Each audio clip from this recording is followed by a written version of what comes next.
सालों तक भारत पर राज करने वाली कांग्रेस पार्टी अब कहीं न कहीं हाशिए में आ रही है। ऐसे में कांग्रेस पार्टी को क्या रणनीतिकार प्रशांत किशोर कुछ खास सफलता दिला पाएंगे कि नहीं, उस पर देश की नजर बनी हुई है। ऐसे में वरिष्ठ पत्रकार राजेश बादल ने भी इस पर अपनी प्रतिक्रिया साझा की है। कुछ दिन का अंतराल हुआ, एक हफ्ते के लिए बाहर था, लगातार यात्राएं हो रही थी, इसलिए आपसे संवाद नहीं हो पाया। आज हम बात करेंगे कांग्रेस में प्रशांत किशोर की एंट्री पर। बहुत दिनों से ये कयास लगाए जा रहे थे कि प्रशांत किशोर कांग्रेस में आएंगे या नहीं आएंगे, और आएंगे तो किस सूरत में आएंगे, उनका आना कांग्रेस के लिए अच्छा होगा या खराब होगा, वो कांग्रेस के लिए अपशकुन होंगे या मंगलमय साबित होते हैं। वैसे पिछले बंगाल चुनाव के बाद यानी करीब 6 महीने पहले कांग्रेस आला कमान के साथ उनकी कोई एक बैठक हुई थी, और उस बैठक में तय हुआ था कि जब 5 राज्यों के चुनाव हो जाएंगे उसके बाद कांग्रेस में उनकी एंट्री पर या उनके प्रवेश पर विचार किया जाएगा। और इस बीच में प्रशांत किशोर, जैसे कि उनको कहा जाता है कि वो सियासी रणनीतिकार हैं, स्ट्रेटजी बनाते हैं, चुनावी कैंपेन पर नजर रखते हैं और अपने सैलरी पेड एम्प्लॉइज से उस कैंपेन को दिशा देते हैं। तो बात ये रही कि प्रशांत किशोर की एंट्री जब तक तय नहीं थी तब तक उन्होंने खूब आलाकमान के खिलाफ यानी राहुल गांधी के बारे में, सोनिया गांधी के बारे में और प्रियंका गांधी के बारे में उन्होंने खूब टिप्पणियां की, कांग्रेस के नेतृत्व पर टिप्पणियां की, और अंततः शायद इस टिप्पणियों के कारण या जिस तरह से वो बोल रहे थे, शरद पवार से मिल रहे थे, गोवा में तृणमूल कांग्रेस को जाके लड़ा रहे थे, उस पर उनका जो प्रवेश था कुछ दिनों के लिए टल गया था। पर्दे के पीछे की कहानियां कई हो सकती हैं, लेकिन ये मेरे अपने कुछ ऑब्जर्वेशन हैं।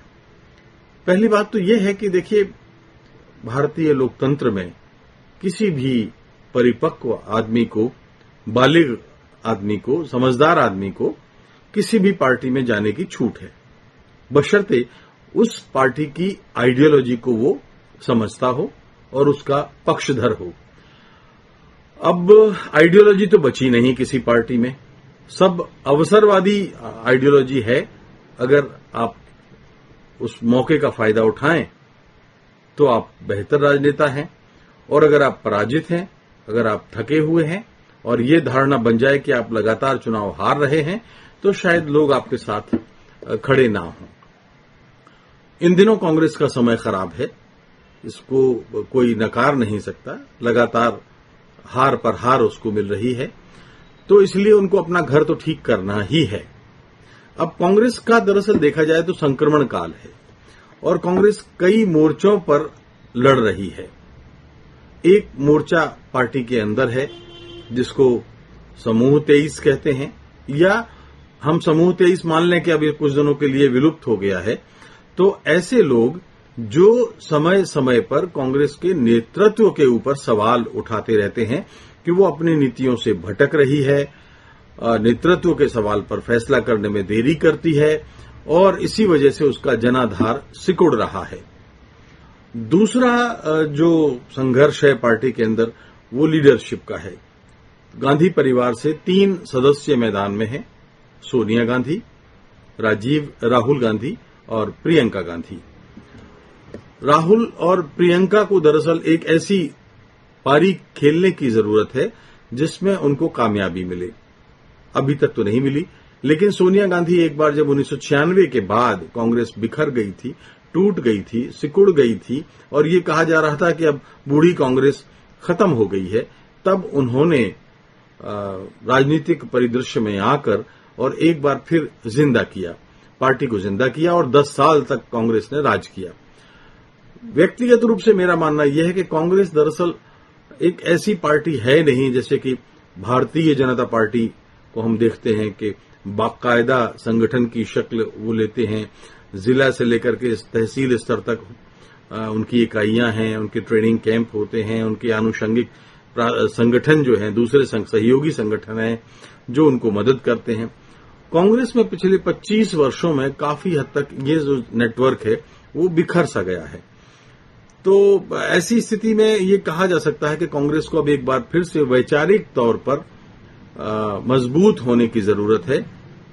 दो ध्रुव तो भारतीय सियासत में बने हुए हैं, एक दक्षिणपंथी और एक कांग्रेस का जो रुख है वो है।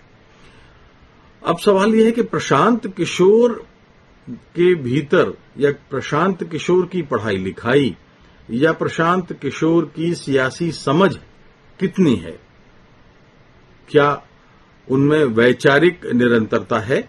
मेरा ख्याल है जो कि नहीं है। उन्होंने डीएमके के साथ भी काम किया, नीतीश कुमार के साथ भी काम किया, ममता बनर्जी के साथ भी काम किया और भी कई नेताओं पार्टियों के साथ काम किया। कैरियर की शुरुआत उन्होंने गुजरात में भारतीय जनता पार्टी के साथ की थी। तो चुनाव दर चुनाव वो पार्टियां बदलते रहे हैं, लेकिन हमें ये मानना होगा कि वो उनका प्रोफेशनल काम था जिसके लिए वो करोड़ों रुपए फीस लेते रहे होंगे और प्रोफेशनल फी ले रहे हैं और प्रोफेशनल फी लेते लेते फिर अचानक उनकी राजनीतिक महत्वाकांक्षा जागी है। बंगाल चुनाव के बाद उन्होंने कहा था कि अब मैं जो है राजनीतिक स्ट्रेटजी कार के रूप में नहीं जाना चाहता, रणनीतिकार के रूप में काम नहीं करना चाहता, अब मैं सियासी पारी खेलना चाहता हूं। और उन्होंने कांग्रेस के सामने उस वक्त प्रस्ताव भी रखा था क्योंकि वो बिहार के चुनाव उस वक्त थे, लेकिन लालू यादव की नाराजगी की वजह से उस वक्त उनका प्रवेश टल गया था। अब शायद कांग्रेस आलाकमान इस बात पर विचार करे कि वो सारे भारत में अपनी स्ट्रेटजी का हुनर दिखाएं और चूंकि वो बिहार के हैं और बिहार में नीतीश कुमार की पार्टी से बड़े बेआबरू होकर निकाले गए थे, तो वहां कांग्रेस को एक बार फिर जिंदा करें। और मेरा ख्याल है वो चाहेंगे, और अगर ऐसा चाहते हैं और कांग्रेस को लाभ पहुंचाते हैं तो उसमें बुराई कुछ नहीं है। कांग्रेस उनको फ्री हैंड दे सकती है क्योंकि बिहार में कांग्रेस के पास खोने के लिए क्या है। तो अगर बिहार में आज भी, उत्तर प्रदेश में आज भी कांग्रेस का एक परंपरागत वोट बैंक है, यानी कांग्रेस की दो श्रेणी है, जो इनमें से एक श्रेणी ऐसी है जो मरते दम तक कांग्रेसी हैं, जिनमें कभी कोई अंतर नहीं आएगा, और दूसरी वो कांग्रेस की विचारधारा को मानने वाले लोग हैं जो समय समय पर इधर उधर होते रहते हैं। तो सवाल ये है कि प्रशांत किशोर आए हैं, पार्टी के लोग अब उसका स्वागत कैसे करेंगे?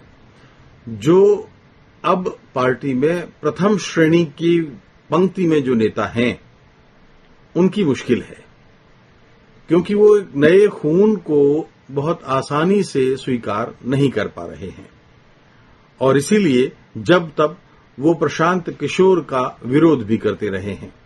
अब जब कांग्रेस आलाकमान फैसले कर रहा है तो वो इस बात के लिए ये बात उनके मन में है कि अब उनका क्या होगा। हालांकि कांग्रेस में मेरा मानना, स्पष्ट मानना है कि एक बड़ा वर्ग सीनियर लेवल पर ऐसे लोगों का है जो कांग्रेस में रहते हुए भारतीय जनता पार्टी की मदद कर रहे हैं। जब भारतीय जनता पार्टी रिमोट दबाती है तो वो ऐसा कोई बयान दे देते हैं जिससे बीजेपी को लाभ होता है, कांग्रेस को नुकसान होता है। जब बीजेपी रिमोट दबाती है तो वो ऐसी कोई हरकत कर बैठते हैं। जब बीजेपी कोई रिमोट दबाती है तो वो राज्यों में सरकार बन जाने देते हैं। जीती हुई कांग्रेस हार जाती है और उनकी सरकार बनते बनते रह जाती है। तो ऐसे लोग भी कम नहीं हैं कांग्रेस पार्टी में। तो कांग्रेस को कई फ्रंट पे, कई मोर्चों पर अंदर से लड़ना पड़ रहा है। अब सवाल ये है कि प्रशांत किशोर अपना हुनर किस तरह से दिखाएंगे। उनके सामने खुला मैदान है, लेकिन कांग्रेस की आइडियोलॉजी उनको स्वीकार करनी पड़ेगी, पहली शर्त है। और दूसरा, नए खून को उनको जोड़ना पड़ेगा। तीसरी बात, कांग्रेस का बिखरा हुआ, खासतौर पर उत्तर भारत के राज्यों में जो बिखरता जा रहा है नेटवर्क, उसको उन्हें मजबूत करना पड़ेगा। अब बहुत ही जल्दी मध्य प्रदेश, छत्तीसगढ़, राजस्थान में चुनाव हैं और उसके बाद एक साल के बाद यानी 2024 में लोकसभा के चुनाव हैं। तो देखना है कि वो प्रशांत किशोर कितना फायदा पहुंचाएंगे। पंजाब का प्रयोग तो कांग्रेस ने जो है किया और बड़ा नुकसानदेह रहा। नवजोत सिद्धू को बीजेपी से लाकर और अपना प्रदेश अध्यक्ष बनाने का, तो दोनों ही फैसले कहा जाए कि ठीक नहीं रहे। एक तो कैप्टन को हटाने का, यानी मुख्यमंत्री अमरिंदर सिंह को हटाने का, और दूसरा नवजोत सिद्धू को प्रदेश अध्यक्ष बनाने का। अगर ये दो फैसले नहीं होते तो शायद कांग्रेस इतने दुर्बल, निर्बल, दीनहीन आकार में पंजाब में नहीं होती। प्रशांत किशोर ने एक जुआ खेला है और पार्टी, उससे बड़ा जुआ पार्टी ने खेला है कि जब वो एक बहुत ही गरीबी की रेखा के नीचे जा रही है, तो प्रशांत किशोर उसकी झोली में क्या क्या भर सकते हैं, आने वाला वक्त बताएगा। आज की बातचीत में सिर्फ इतना ही मित्रों, धन्यवाद।